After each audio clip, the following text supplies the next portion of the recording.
Ghostbusters 2016, the highly controversial, female-led reboot of the Ghostbusters film, is finally in theaters. It came out a few days ago, and I had a chance to see it opening night. I'm a few days late making this video, but let's get to it. So yes, I did enjoy the film, and though a lot of this was corny and stupid and cheesy, and went a little bit too far than I think a Ghostbusters film should with its corny humor, the tone was still very much Ghostbusters.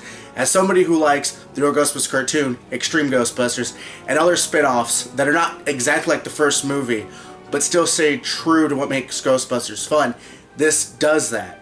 I will have to say, if it wasn't for the visuals and the four main cast, I probably would not have actually liked this film.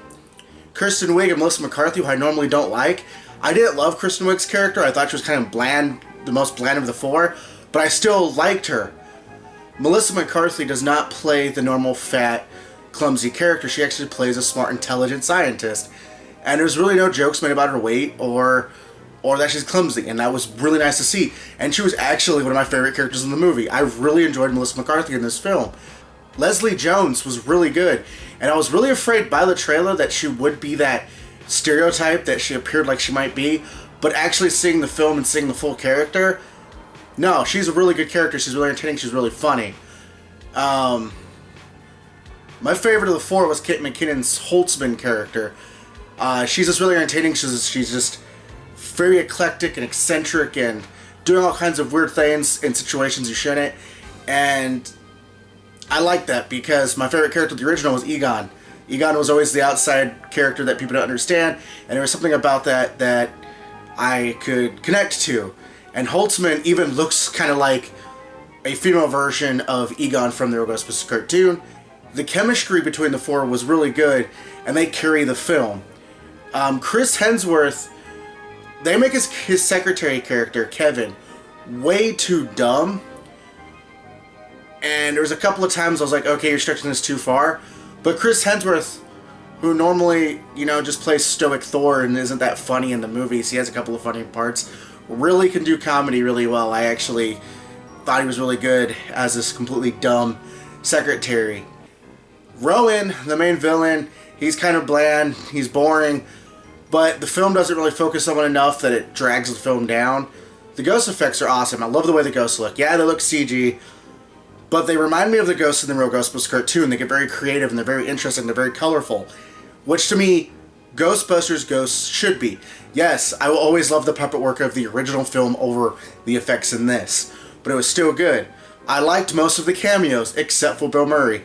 I did not like Bill Murray's cameo at all. I liked Dan Aykroyd's, I liked Sigourney Weaver's, I liked them all, and Harold Ramis's cameo is my favorite. I'll not say what it is, but I thought it was very respectful.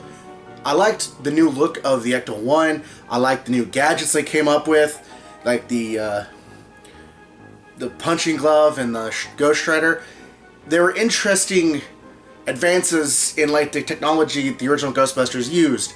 And the Ghostbusters video game that's really acclaimed, they kind of have things like that in it. I liked Stay Puft's cameo, which has been pretty much ruined by toys, merchandise, and trailers.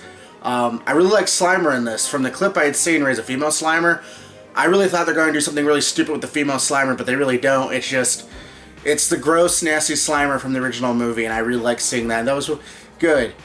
My biggest problem with this film is it could have very easily been in the same universe. I don't see a reason why it's not. Very easily, they could have switched it around and it would have been the same universe. Only small edits to the characters' backstories would have led this to be in the same universe. And then the cameos could have been the original characters reprising their roles in a small part, so that it's still these four women's movie and not Ghostbusters 3. It could have been done very easily.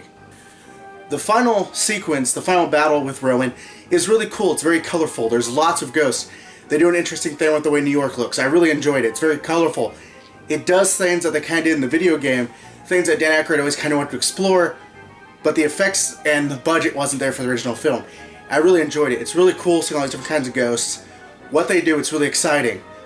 I really didn't think I was going to enjoy the film, and I really did. Smile on my face the entire time.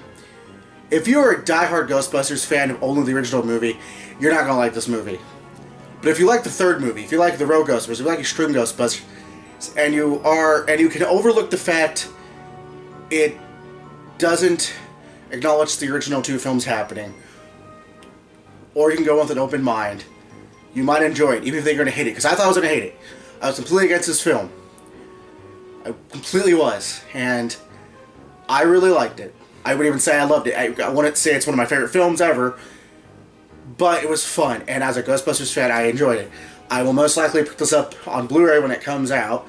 I really enjoyed it. So, if you enjoyed my dumb little review of Ghostbusters 2016, please hit that like button. If you want to see future reviews, me going out and doing dumb things and drinking soda or whatnot, please hit the subscribe button if you like. That way, you'll always be notified when I post a video. If the subject matter on the video doesn't look compelling to you, don't watch it. Maybe my next video will be entertaining to you. Well, that's all. You're probably wondering why I'm not giving this movie a rating. You want a movie rating for this movie? I give it... Go see it. I don't know. I don't want to rate the movie. Just go see it. Bye.